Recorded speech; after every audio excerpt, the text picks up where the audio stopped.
Hello, my name is Navigator, and in today's video, I want to go over a little idea, a little creative inspiration, whatever you want to fucking call it, that I had to make a free survival tent for Fallout 76. So if you guys don't know what a survival tent is, it is something that comes with Fallout First, which is the subscription service for Fallout 76, and basically what it is, it's like a mini camp you can put down, like a little mini base, and it has like a stash box, a scrap box, so on and so forth. But what I'm trying to do today is make a survival tent for the player that does not have Fallout First. And what I've done is I really tried to make it, touch a lot of points. Number one was going to be defense. Number two, and this is in no particular order, but like number one was defense, and then making sure you have crafting, sleeping, making sure that it is kind of stylish and cool looking. Making sure that there are no Atomic Shop or Fallout First items involved with it. And yeah, that was pretty much it, and I definitely accomplished that. So without further ado, let's get into this. The term that I have named this new kind of tent, or whatever you want to call it, is going to be a Survivor Outpost. That is the wonderful name that I have come up with, and it sounds like the train is actually coming by my house IRL right now, so if you guys do hear that, I apologize. But yeah, this is going to be a Survivor's Outpost. So I have my tent down up there, but what I'm going to do here is, well, hold on, let me just explain this to you guys. So what I've done is I have made this survival tent basically a camp. I've made it a camp that you can move from one place to the other, and the downside about this is going to be when you're moving this camp, you're not going to be able to place it down in places where you could put down a survival tent, because a camp obviously has a bigger radius, and B, shit, what was B going to be? Oh, B, I wanted to make sure that it was, at least somewhat inexpensive. The only downside to having this quote-unquote Survivor Outpost tent, whatever you want to call it, is going to be every time you want to put it down, you're going to have to move your camp, which is going to cost caps. So just keep that in mind. But then again, it shouldn't be more than like 40-something caps every time you do it, which honestly is not that hard to obtain. All right, I've been rambling too much. Let me put this down. So I'm going to open up my Pip-Boy here, press LB for me on Xbox, and hold on, I got to find a good place to put this down. I was hoping this road would be a decent place, but I guess not. All right, this should be okay. So I'm gonna throw this down. My Survivor Outpost, yes, and I have already built this. So if I go to blueprints, or sorry, stored or blueprints, doesn't really matter. I will be able to place this down. So let me get this down in a decent spot here. That should be okay. Alright, and then I'm just going to add the finishing touch on this. So you're going to take your camp module, and you're going to bring it all the way up here to the roof. Okay, folks, so this is Navigator's Survivor Outpost. There's a lot of stuff I want to go over. Let me just start with the things that are literally closest to me. So, number one, I threw down a trick-or-treat bowl here, because you're going to want to have those down if you are doing the trick-or-treat event. But for the purposes of this video, I'm going to actually store this, because I do not feel like listening to that music. So, and then, alright, let's move on. I have a cooking station here right at the front. This is the same as any other survival tent. It's got that basic cooking station.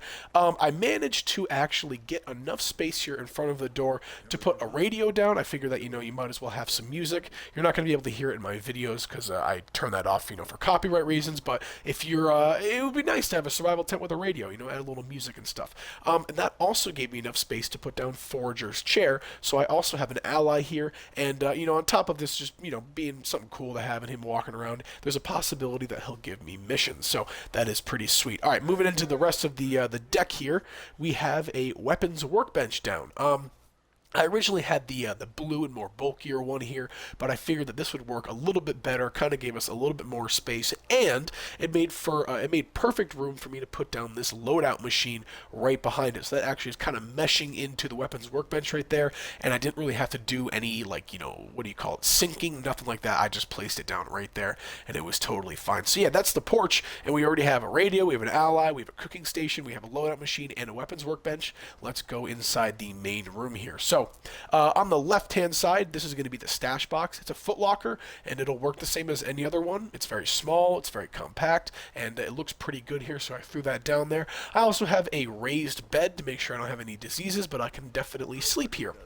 On the right side, I have a Tinkerer's Workbench, although personally I would prefer a weapons workbench in the survival tent because I use it more. A Tinkerer's Workbench is very good because you can complete some quests using this, you can craft ammo, and you can obviously scrap stuff, so you might as well have one of these in there. The last part, just the inside here, is really going to be up to you. I put down a weapons display, a Deathclaw head, and my favorite painting, just to add a little bit of flair in here. Obviously, I don't have anything on display. I don't really need to have it for the sake of the video. Yeah, aside from that, I only have 2 lights. There's no generator, anything like that. I have a oil lantern in here, and another oil lantern right out here, so that should give us plenty of light. Even with my Pip-Boy off, I can still see clear as day, and we are all good. So, the last part of this I want to talk, actually the second to last part about this I want to talk about is going to be the roof. So what I've done here, although it looks a little stupid from the outside, I originally had just kind of like a slanted roof to make it look a little bit nicer, but then I figured, oh shit, I don't want these guys walking over to me and fucking beating me down, but maybe these turrets will actually help me out. Actually, it's a good idea. So, these turrets, I was like, fuck it, you know, there's space for them, they don't require any power, and hey, if you're gonna have a fucking turret on your survival tent, why not? There was also enough space up here to put down the entrance to one of my shelters, and I thought that was very, very cool.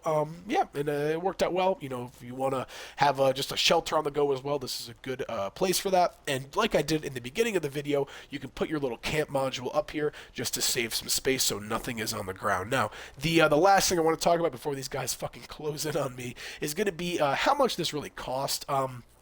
I'm going to say this is really no more than like 50 wood at that. I know that the foundations cost 6, and I want to say like the wood walls cost 4 each, especially if you have the contractor perk on that. Those prices are cut in half. This really, like, even if you had no materials whatsoever in the game, to get the materials to build this little survivor outpost, it would probably not take you more than an hour, I guarantee you. The materials aspect, I was going to do the math on it, was going to do the research, but then I also figured that there might be people who want to do different walls, who want to do different little stuff. So I just kind of, you know, threw out the basics of it, what I used. It's really, I mean, it's 4 walls, 2 foundations, some stairs, a door, a roof, and then whatever else you want to throw down on there. I'm sure you got the basic layout of this. Again, just 2 foundations, and fuck you guys. I'm about to kill you. I'm so sick of these guys just slowly and menacingly just making their fucking way towards me. God. Hand over your caps. Oh, yeah, and Foragers helped me out there. Looks like, yeah. So I guess Forager counts as a turret as well. All right, folks. Well, I don't really have too much else to talk about regarding this. I did want to make a build that involves this and the new survival tent. It's going to kind of be either or, but I wanted to make this video because I thought this was a decent idea. I want to thank my friend Monkey. I texted him last night about this. He has these camps that are very minimalistic. It's very similar to this, where it's kind of like everything you could possibly need. But his are a little bit bigger. They're a little bit flashier. I wanted to try to make this look as quote-unquote as realistic as possible.